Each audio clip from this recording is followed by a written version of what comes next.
Reporter जिसका नाम है योआन रेडली। योआन रेडली एक ब्रिटिश रिपोर्टर है। जब अटैक होता है अमेरिका का अफगानिस्तान पे, भाई साहब को दुख हो रहा था जब मैंने कहा कि अमेरिका टेररिस्ट है, दुख हो रहा था उनको। जॉर्ज बुश अगर आपके रिश्तेदार तो माफी चाहता हूं मैं। तो योआन रेडली जो थी, योआन रेडली एक रिपोर्टर है, ब्रिटिश रिपोर्टर, सफेद है, वाइट यूरोपियन। उसको भेजते हैं अफगानिस्तान में तहकीक करने के लिए तालिबान के बारे में। वो सारे तहकीक करती है और पूरे टाइम वो नकाब में रहती है, हिजाब में रहती है। एक बार कैमरा गिर जाता है और उसका राज फाश हो जाता है, तो तालिबान उसे पकड़ते हैं, 6 दिन तक उसे कैद करते हैं।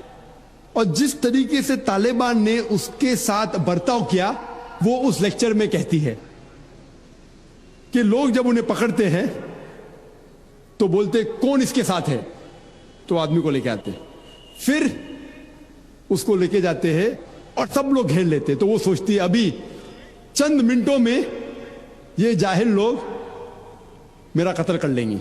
शायद हो सकता है क्या 10-15 तालिबान मेरा बलात्कार करेंगे। उसके जहन में ये सब जा रहा है, सोच रही हो सकता है कि मुझे झाड़ पे से लटका देंगे। वो एकदम डरी हुई होती। 1 घंटे तक लोग उसे घेरते लेकिन कोई भी सामने नहीं आता। वो सोचते अभी मेरी मौत, अभी मेरी मौत। 1 घंटे बाद एक अफगान औरत आती है और उसके जिस्म की जांच पड़ताल करती है। फिर उसे पता लगता है हां ये लोग समझते हैं कि मेरे पास हथियार है। वो इतना तेज में आती है, अगर उन लोग मेरे से पूछना चाहिए हथियार में, बोलती नहीं है। 1 घंटा तक के मैं तड़प तड़प के मर रही हूं कि ये आज मुझे मारेंगे। वो तेज में आके क्या करती है, अपना स्कर्ट उठा लेते, देखो मेरे पास हथियार नहीं है।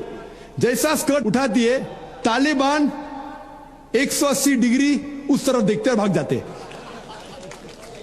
तो वो कहती है अपने तकरीर में, तालिबान को मारने के लिए बम गिराने की जरूरत नहीं। वो कहती है अगर औरतों के कपड़े छोड़ेंगे तो तालिबान मर जाएंगे शर्म के मारे। और वो तकरीर करती है कि इस इज्जत से मेरी हिफाजत की 6 दिन तक के वो तालिबान लोग ने। और जब उसे पूछा जाता है सवाल जवाब के नशिस्त में, क्या आपको लगता है कि अल कायदा ने WTC को गिराया, तो वो योआन रेडली कहती है मेरे हिसाब से अल कायदा मौजूद ही नहीं है। ये उसका कहना, मेरा कहना नहीं। और जब उसे आजाद किया जाता है 6 दिन के बाद, और जब बाकी रिपोर्टर्स पूछते आपके साथ क्या सलूक किए, तो उन्होंने कहा इतना अच्छा हुस्न सलूक किए कि रिपोर्ट के अंदर ही नहीं आया। और उसने सिर्फ ये वादा दी थी कि मैं इंग्लैंड जाके वापस से कुरान मजीद का तर्जुमा पढ़ूंगी। तो वो जाती है और चंद महीने बाद कुरान का तर्जुमा पढ़ती है और उसके बाद वो इस्लाम कबूल करती है। तो उसके नजरिए से तालिबान एकदम मासूम है, उनके ऊपर जुल्म किया गया था। तो आप मुझे पूछेंगे भाई तालिबान क्या कुरान और हदीस की रोशनी में सही है? तो इसका नजरिया अगर लेंगे, जो गैर मुस्लिम थी योआन रेडली, अभी माशाल्लाह हिजाब भी कर रही है, वो यूरोपियन हिजाब कर रही है माशाल्लाह, तो उसके नजरिए से भाई तालिबान अच्छे लोग हैं। तो इसीलिए नजरिया बदलते जाता है। अमेरिका के हिसाब से तालिबान जालिम लोग हैं। तो मीडिया ऐसी चीज है कि कोई भी हीरो को जीरो बना सकती है। They can make day into night, black into white, day into night, black into white. Hero को जीरो बना सकती है, कोई विलन को भी हीरो बना सकती है। तो इसीलिए कुरान मजीद में अल्लाह ताला फरमाते कोई भी चीज आपके पास आती है उसकी तहकीक करो तीसरे को पहुंचाने के पहले। तो इसी बुनियाद पे मैंने कहा था, क्या नाम है, ओसामा बिन लादेन को जानता हूं ना, यहाँ क्या हो रहा है पता नहीं मुझे, अफगानिस्तान भी मैं नहीं गया हूं, लेकिन ये रिपोर्ट के जरिए ये पता लगता है कि ये जो अमेरिका कर रही है अपने मीडिया के जरिए, ये शैतानी हरकत जो गलतफहमी फैला रही है, उसकी सजा तो इंशाअल्लाह उन्हें मिलेंगी। इसीलिए मेरे नजरिए से जॉर्ज बुश नंबर 1 टेररिस्ट है। आपको दुख होगा, जब मैं लंदन में गया था, वहां एक तकरीर की और मैं जवाब दिया, तो एक नौजवान उठ के कहता है کہ جارج بش کو ہم دعا کرتے کہ اللہ تعالیٰ اس کا قتل کرے، تو میں نے کہا میں تو یہ دعا نہیں کروں گا، میں تو یہ دعا نہیں کروں گا، کیونکہ اللہ کے رسول نے جو دعا کی، جو سب سے زیادہ دشمن اسلام کے خلاف جو تھے محمد صلی اللہ علیہ وسلم کے دور میں، دونوں کا نام تھا عمر، تو اللہ کے رسول نے یہ دعا کی کہ کم از کم ایک عمر کو ہدایت دے، تو میں یہ دعا کرتا ہوں کہ کم از کم اللہ تعالیٰ جارج بش کو ہدایت دے۔ ڈاکٹر صاحب، میرا نام عبد النصیر ناصر ہے، میں ڈاکٹر امبیڈکر مہاسبھا کا سیکریٹری ہوں۔ امبیڈکر مہاسبھا میں 67 IAS ادھیکاری ہیں دلت۔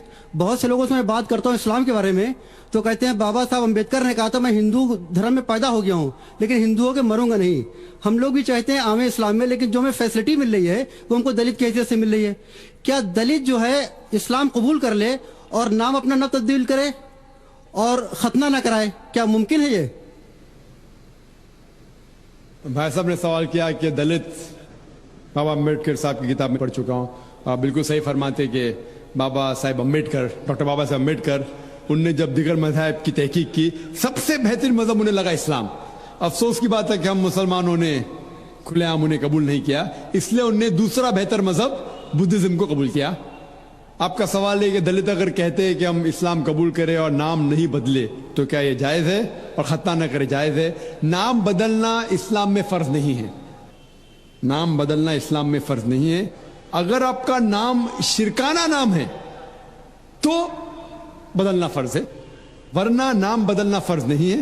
آپ کا پرانا نام رام پرکاش ہو یا جان ہو، نام بدلنا فرض نہیں ہے۔ کئی آپ دیکھیں گے صحابہ نے نام نہیں بدلے، تو نام بدلنا فرض نہیں ہے۔ اگر کوئی شخص کہتا ہے کہ میں اسلام قبول کرتا ہوں، نام نہیں بدلنا چاہتا ہوں، بالکل جائز ہے۔